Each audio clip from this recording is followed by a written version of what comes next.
Thank you for tuning into another edition of Another Dolphins Podcast. We are previewing Sunday's matchup between the Seattle Seahawks and the Miami Dolphins. We got a good trio here. I got Kat joining me, I got Houtz joining me, and boys, before we get into maybe the longest road trip of the entire NFL season, you both had one of the hardest tasks in the world. You were forced to come on the airwaves and talk about last week's loss to Buffalo. God, what, 12 hours after it happened. So 1 week later, we've had a little time to digest, a little time to kind of shuffle in and get comfortable with the NFL season. Josh, Kat, are you guys feeling at least a little better than you were last week? I was feeling a little better after the show, and my wife appreciates it too because I can just go off on the show, and then she says then I don't have to hear about it as much. So it's very appreciated. But no, my head was at. It was one of the worst days as a fan. Without a doubt. At least in the last couple of years, because so much happened. Losing at home to the Bills in prime time is bad enough, and then you had the Tua situation. Not to mention you got blown out. At the time, we thought Teron Armstead was going to be gone for an extended length of time as well. There goes that, and he's probably going to play in this game now. So Tua, if he's back in 4 weeks, which I expect, and Teron Armstead is kind of iffy from week to week as usual. With the schedule coming up, it's at least a reason to turn the TV on and go from there. Yeah, and I joke, but we watched Tyler Thigpen. We watched, we saw Trent Green get signed once and he got obliterated on the first play or whatever it was. Dante Culp. The list goes on and on. So I have come around to it. I'm ready to, trust in Skylar, get excited for another Dolphins game. And, it just sucks, though, when, like Kat said, every narrative that we were going to break at the end of the year or destroy at the end of the season, we didn't even get that far, right? The first speed bump along the way, Tua Tagovailoa gets hurt. We lose to the Buffalo Bills, and it just seems like complete disarray. So I feel much better now. I'm glad I get to come on here and talk about the Dolphins with you guys, and I hope they can turn this around because all they got to do, again, is stay afloat over these next few weeks because it does sound like Tua Tagovailoa is going to make a comeback. Yeah, Tua's going to be traveling with the team to Seattle. It sounds like he's really involved with the quarterbacks and what they're doing, whether it's Tyler Huntley, whether it's Skylar Thompson. Before we get into the show, I just want to remind everyone, if you haven't already, please hit that subscribe button. We're trying to pop out shows as often as possible. Wednesday, we discussed the riveting topic of if the Dolphins should go ahead and trade for Bryce Young. Yesterday, I had Mookie Alexander join me to give me behind enemy lines look at the Seattle Seahawks and the Miami Dolphins. Boys, something that's a little surprising entering this game against Seattle, a team that is undefeated after wins over the Patriots and the Denver Broncos. Their injury report is longer than the Miami Dolphins entering this week. And Josh, you were on top of this all Friday morning. So let's start with you. Kat kind of hinted at it. Teron Armstead didn't practice Wednesday with a shoulder injury. It looked really concerning at the time. He was limited on Thursday, but it seems like he's going to be out there and Miami's blind side, now that they'll have a right-handed quarterback, will be protected. Yeah, glad you said that. Yeah, it does sound like Teron Armstead's ready to go. And, we just don't know what to think when you hear Mike McDaniel say day-to-day, right? That's just the Mike McDaniel way. You don't know. Armstead's out there. It does sound like Grant DuBose. We all wondered why the hell he was even in the game at some points last week. He is going to be out, so the Dolphins may have to rely on Eric Ezukama, Malik Washington there at receiver. But you mentioned it, Jake. Their injury report's longer than us, and every week it seems like we have a CVS report, a receipt. So it's nice to be on the other end of that. But yes, it does sound like the Dolphins do get a key piece back in Teron Armstead, and we'll see what happens with that wide receiver room. We just are hoping and praying someone steps up, right? When Tua threw that interception, did it hit off DuBose's shoulder? Because that's what's injured right now. That'd be hilarious. Yeah. This guy is just trolling us at this point. It's incredible. And I'll tell you what, Malik Washington should be back. What a hero he would look like if he could come in after what happened with Robbie Anderson, Robbie Chosen, and Grant DuBose last week, which really, if you think about it, set the tone for the entire game. It set the tone for, later on in the game, Tua getting frustrated, down 21 points, putting his head down. He's got a huge opportunity, but it's great to have Teron Armstead back here because Boye Mafe for the Seahawks is number 53 is starting to come on.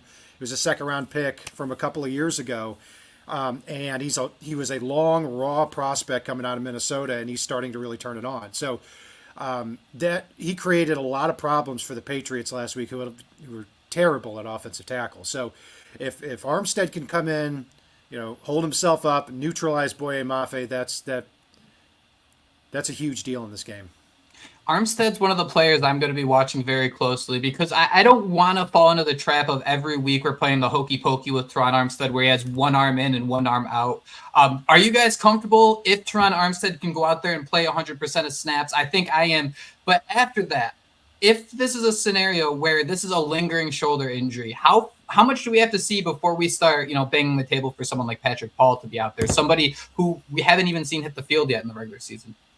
I think that we'll know pretty quickly. And if I would hope that Patrick Paul gets that opportunity sooner rather than later if Armstead can't go. I mean, Kendall Lamb, I was a big fan of him, the Dolphins bringing him back, but he looked just awful last week. Yeah. And so did Austin Jackson, looked worse. So now that tends to happen when you're down the entire game too, because these edge players can just pin their ears back and get after the quarterback, and that's what they were doing. So, Austin Jackson had a phenomenal first game and a terrible second game. So it's going to be interesting to see on the right side of the line how he bounces back this week. Yeah, he was bad. And I mean, I'd be okay.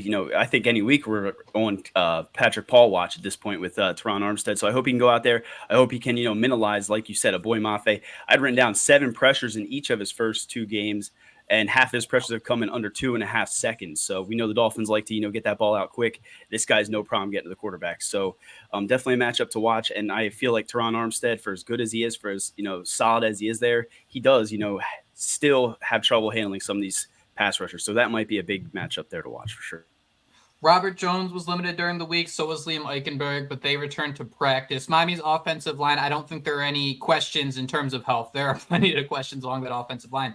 But Josh, I want to ask you, Raheem Mostert was limited Wednesday, Thursday with a chest injury. And for somebody who doesn't say anything about injuries, I was a little surprised that Mike McDaniel came out and said he was pessimistic about Raheem Mostert's availability on Sunday. So Josh, let's start with you.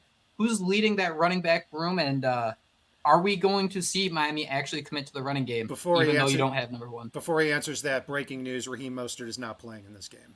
Officially official? Officially official. You say he's not playing? Correct, he's out. That was announced 22 seconds before we got on the air. So beautiful. We finally have some breaking news. It's not good breaking news, but it's breaking news. Yeah, I don't know. That's really a surprise, right? And I'm okay if Devon Achan's going to be that, quote unquote de facto RB1, but I want to know if we can get Jalen Wright involved finally. I heard Mike McDaniel say all the right things and almost sound like he was maybe getting caught up in the playbook and things like that and the nuances of being a rookie. So maybe we see him pick up a workload here. We know they love Jeff Wilson, but I think the running back unit will be okay as long as, like you said, Mike McDaniel commits to the run game. And I don't know about you guys, but that's always been my biggest fear. For a guy that loves the run, he knows that he has those 2 shiny, speed racers on the outside, and there are times where it just feels like they should be running the ball. They should be committing to it. And he just says, forget that. I'm going to throw the ball because everyone expects us to run. Yeah, and Jake, too, I tried to break some news.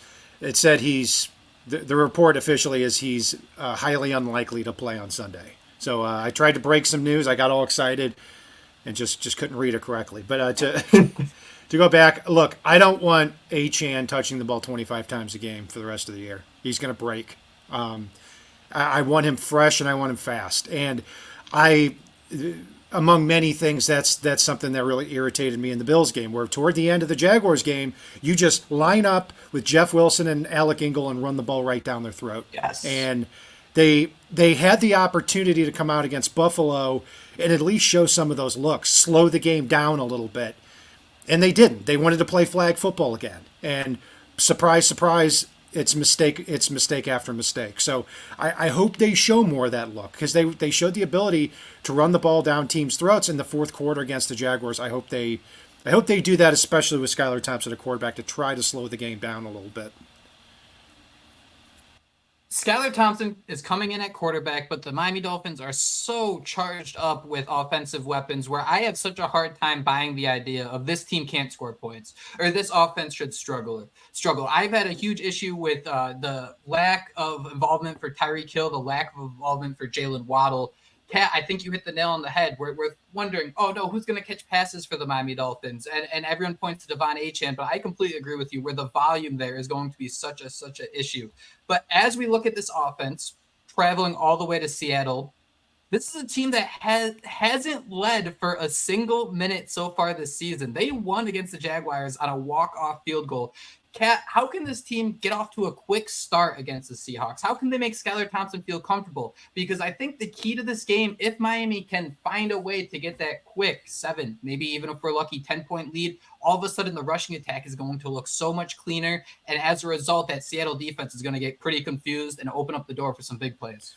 The Dolphins' focus on getting a fast start is always there. And I think that's part of the problem. Where it's a good point. In a game like this, where you've got Skylar Thompson at quarterback, you want to try to take downs and drives away from the other team and keep the chains moving. And that's going to be a challenge with Skylar Thompson, just very simply because he's stepping into a tough situation on the road in one of the loudest stadiums with an offensive line that's coming off one of its worst games in years. So I want him to stay within a touchdown here, especially into the second half. And then hopefully the defense dials it up and we can win this game in the fourth quarter. I'm not interested in the Dolphins focusing on a fast start. Yeah, and I mean, I posted the game, I think it's 2022 wildcard game. The first play, they tried to go deep to Jalen Waddle, which, I mean, it was there, so you like the balls. But I agree with you. I think you need to come out. You need to, work the clock, get those running backs involved, get that offensive line some confidence because they're going against a Seattle team that's 2-0. I mean, we can't overlook them at first. We see some of the players on that side. I still don't think that I have the respect I should for Geno Smith. I think he's going to make me regret all that by the end of this weekend. But I think you got to, work the run and then just hopefully get some turnovers. I'm hoping for more turnovers because that's where Anthony Weaver's defense needs to step up over these next few weeks if they want to stay, within the AFC East throne. We saw the Jets really struggle against the Patriots. The Jets just kind of pushed them around the field in a 24-3 win on Thursday night. And you always got to put an asterisk next to those Thursday night games just because of the short week and different things like that. But Kat, the Seahawks held the Patriots wide receivers to 3 catches for 19 yards last week. We saw the Patriots able to run the football against the Seattle Seahawks. Where can Miami really start to take advantage? Where do you see them getting comfortable early in this game? It's an interesting matchup because Reek Woolen and Devin Witherspoon have played sensational the first 2 weeks. And this is one of the youngest, best, biggest tandems at cornerback in the league.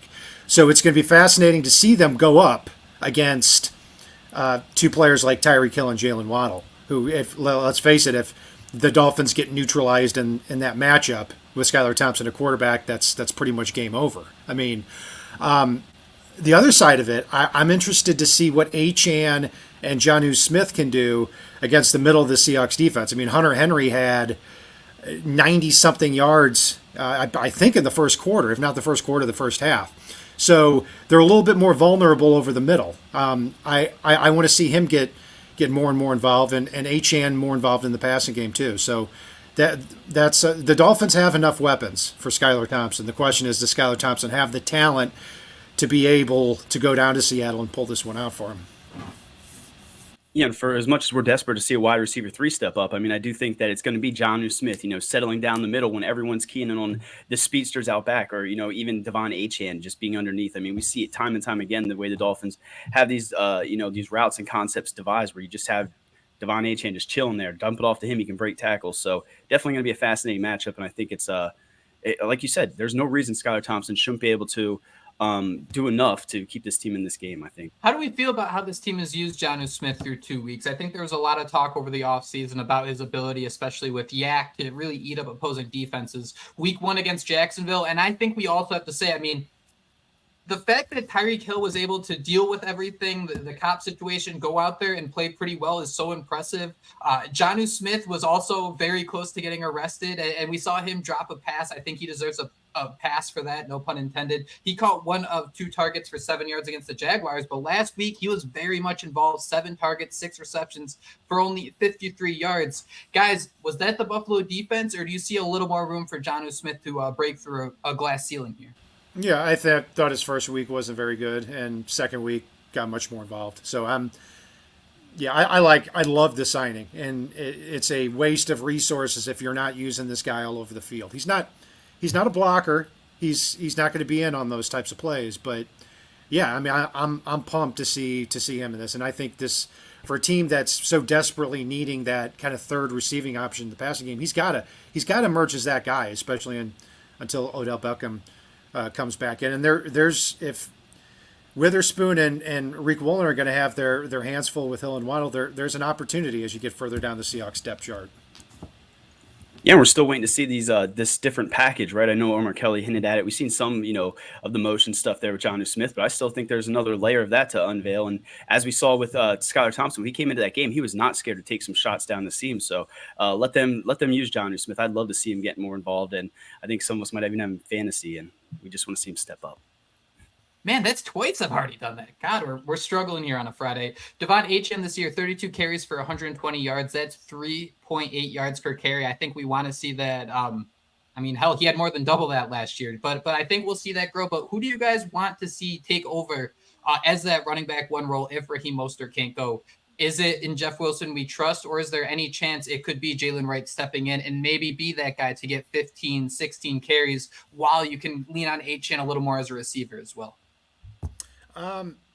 Before I answer, was Jeff Wilson injured last week, or was he a healthy scratch? Or I thought he dressed for the game last week, but he didn't carry the ball. No, he had 2 catches for 12 yards. That's right. I was gonna say I thought there was a check down or two he got involved in, but yeah, he was they used Devon Achane like he was Ricky in the 2000s. That's what I'm scared of. They're just gonna run this dude into the ground. So I'd hope Jalen Wright sometime gets into some of those touches, but they love Jeff Wilson. Yeah, I say Wilson because he's a bigger back and you can slow the game down with him. I'm appalled that after what you saw at the end of the Jaguars game, he didn't get a carry. I really thought they were going to come out with that last week against Buffalo, and I think they should have. So I don't want to see any one Dolphins running back getting 22 carries. I think it should be spread evenly because a fresher, faster Devon Achane is a better Devon Achane. One other name I wanted to bring up here, and they're kind of lurking here. I think if no one's talking, no traffic's going by, you can hear the Jaws music ever so slightly. But if Miami really wants to focus in on running the football here, could this be the Eric Ezukama game? Could this be the time we see him really step up in a regular season game? Has the ability. We've seen him carry the ball out of the backfield. He's really great underneath. He can be that slot receiver, a bigger body slot receiver. And something I think we failed to mention about Robbie Chosen is when a player's on the practice squad, they can only be activated a certain amount of times as well. So, one, do you think this could be a good opportunity to use? If you have 3 times to activate Eric Ezukama, is this Seattle Seahawks game one of those scenarios where you could take advantage of his body type and his skill set as a receiver? Yeah, I think he's somebody I want to see him get on the field officially and see what the kid's made out of. I mean, he has dominated 2 of the last 3 preseasons, and you just go back to last year against the Chargers. He had a pivotal role in that first half before he got hurt. So, yeah, absolutely, and somebody who can make yards after the catch, and the Dolphins are desperately looking for a third receiver. I wish he was on the active roster right now, but I think that's part of the Dolphins' plan where he's going to be elevated a few times and then he's going to be officially promoted. That's what I expect as he rounds back into shape. I'm hoping we finally see it. I mean, like we always joke, everything he's done was in preseason, and we know a lot of it was with Skylar Thompson at quarterback. So if he needs him out there, be that guy that he has chemistry with, if we're going to see Eric Ezukama step up, use that size. I mean, we joke he saw a little bit of Debo in him with the way they used him in some of those motions and things like that. So I just hope that we get to finally see what Eric Ezukama is made of. But, we're saying this, and it's probably going to be Malik Washington, which I won't be opposed to that, right? Malik Washington, Eric Ezukama, one of you guys, please step up because the Dolphins need you now more than ever. Let's flip the coin here. Let's switch and talk about this Miami Dolphins defense against a Seattle Seahawks offense. Josh, you hit the nail on the head. It is the Geno Smith show. I mean, it's been so impressive to watch them work. Kenneth Walker had a big role in Seattle's Week 1 win, but last week Kenneth Walker didn't play, and Zach Charbonnet did not do too much. Kat, I'm just going to go ahead and throw your DM out here. Jackson Smith-Njigba versus Kader Kohu. Is that the key matchup here as we look at these two sides? Yeah, I mean, you take a look at Geno Smith last week. I mean, to me, one of the best games of his professional career. He had, what was his stat line? 33 for 44, somewhere around there. He had 5 drops last week too. I mean, that's crazy. He completed almost every pass, and a big part of that is Geno Smith is a lot better working from the inside of the field to the outside. So getting a weapon like him, Jackson Smith-Njigba, 12 catches, 117 yards last week, the former first rounder out of Ohio State. Yeah, I mean, that's a game changer for the Seahawks. Now, Kader Kohou is a player I've always liked a lot more than other people, but he's going to be up to a big test this week, because if Kohou on the inside can help neutralize that matchup, you're probably going to see Jalen Ramsey on DK Metcalf on the outside as well. So, and then you've got Tyler Lockett against Kendall Fuller. I think on the outside, Ramsey and Fuller can win those matchups, even though Metcalf and Lockett are a really good tandem. It's that on the inside. Can Kader Kohou get the better of JSN? And I'm Darth Kader, I'm a big Kader Kohou guy, but I don't know, man. Jackson Smith, he's a whole different animal. So, I mean, I don't know that I fully respect Geno Smith the way I should. And after this one, I think I'm going to feel much different, because he's playing out of his mind. I mean, every time we see him in one of those rankings, right, he's always ahead of 2 and everyone gets mad. But maybe there's a reason for that. The best when you look at the Seattle Seahawks offense, the one fear I have is that if the Miami Dolphins get in a scenario where maybe Jackson Smith-Njigba completes a couple 3rd and 7s to move the sticks here, and then all of a sudden you got to bring a safety up, and then maybe DK breaks one or Tyler Lockett breaks one. How do we feel about Miami's safety tandem this early in the season? I feel like there's been a little left to be desired for someone like Jordan Poyer, but I think when we look at this game, it's really about limiting those big plays, making sure it's not what a DK was able to do against the Patriots last week, where a cornerback gets screened by his safety and all of a sudden he can walk into the end zone. I think that's my biggest fear, is if you let someone like Jackson Smith-Njigba complete 3-4 catches, even if it's only for 8 yards per, maybe the defense will start to overreact or weigh one way more than the other. Yeah, it's with the secondary in general. It's a little hard to tell this year so far, because I mean, if you think about it, Josh Allen and Trevor Lawrence have threw the ball a combined 40 times in 2 games again, and the Jaguars and Bills were both winning in those times too. So I don't really feel like this Dolphins secondary has been challenged yet. And to the Dolphins' credit, they've only allowed 301 yards on the year in both games. So. I have questions about Jordan Poyer's speed at this point in his career, but I had those questions early in the year too. I mean, I think before the season started. We know he was never a fast player, and he's lost a step from there. We saw that on the 49-yard James Cook run. So if Poyer's in position, he's a really good safety, and he can still be up to the task. But if you spread him out and get him isolated on a receiver, that's when you start having problems. Holland in general is fantastic. I'm excited. He's on the team, and he's a player that the Dolphins can't get themselves in a spot where they've spent too much to watch him walk away. Yeah, that's my biggest fear, and we try to bring it up almost every pod we talk about that. That would just absolutely devastate me. Poyer, though, I mean, he might be teetering maybe towards Cook. We'll see about that. But yeah, Jalen Ramsey's another one. I don't know if you guys saw that breakdown, but some people are asking if the Dolphins paid him at the wrong time. So I'm praying these guys just needed to get a couple weeks down in this system.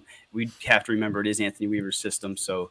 Takes a few games, but I mean, if you go up there and get destroyed by Geno and company, then we might have some questions to ask.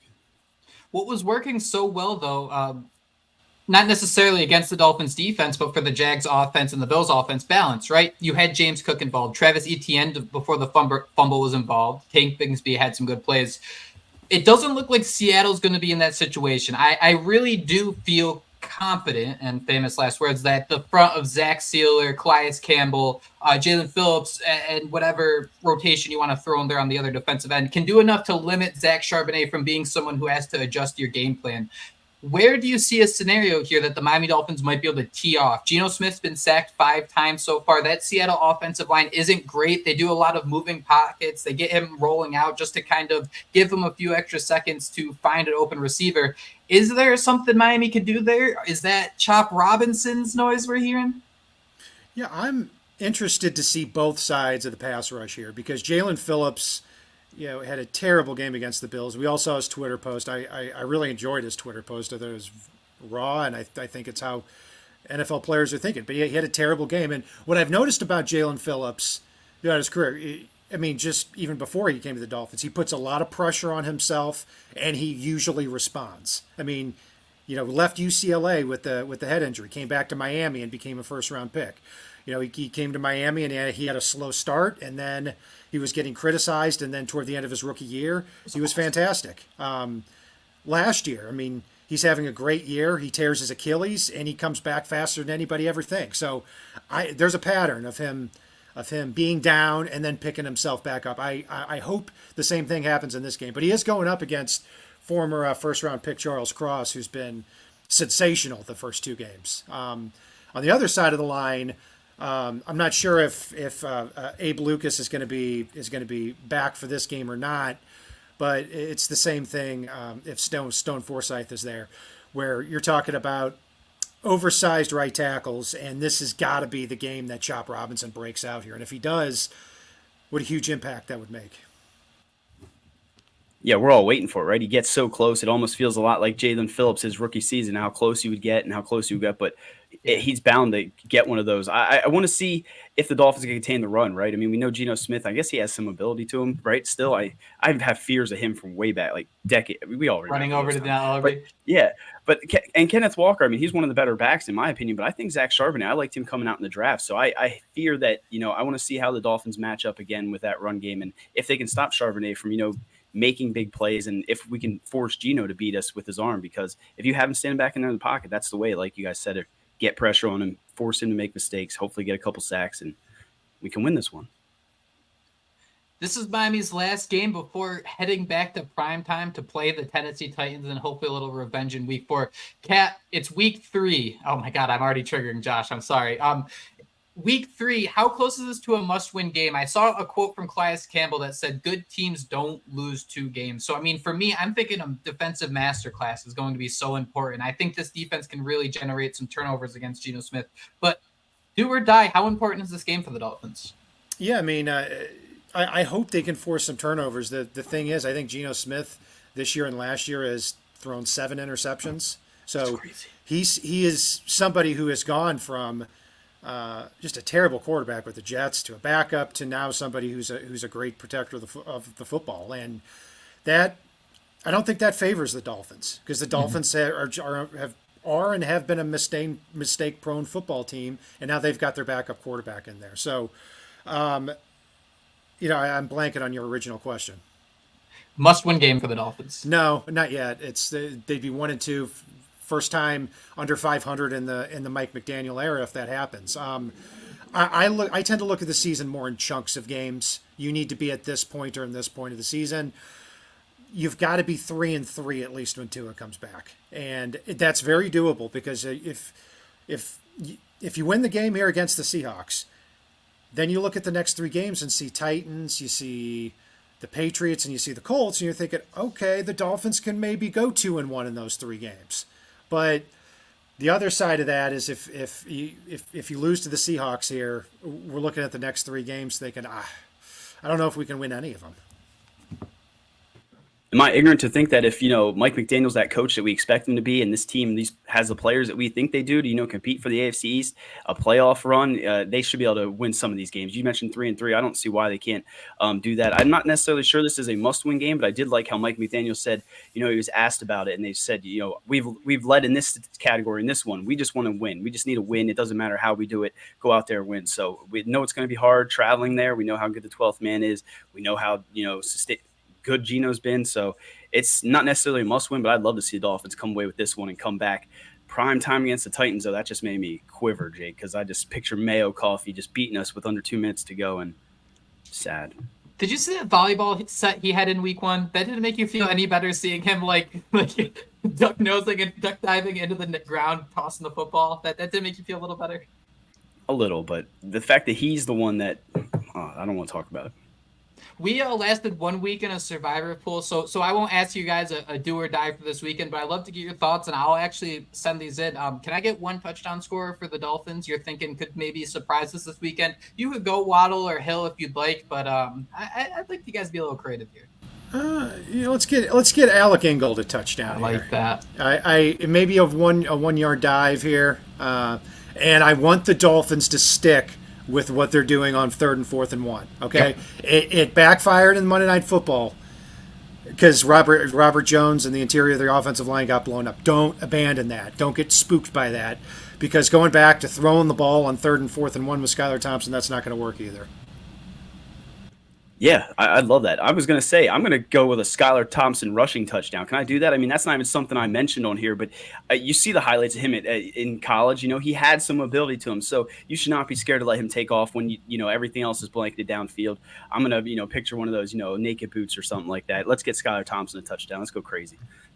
Bro, I've been begging for a naked boot since the Ryan Tannehill days. And I still remember people telling me that Ryan Tannehill can't run a naked boot. That was an absolute crazy thing to me. I was eyeing Alec Ingold too, but I do think that Tua being the blackjack dealer, I think we're going to see the real Jonnu Smith experience of them just over-targeting a specific player, and I think it might be him. So does my fantasy team. I love those choices, guys. I might even parlay them just to be an absolute maniac. But let me hear it. Kat, what's your final score prediction for Sunday's game? You know, Dolphins are 4-point underdogs.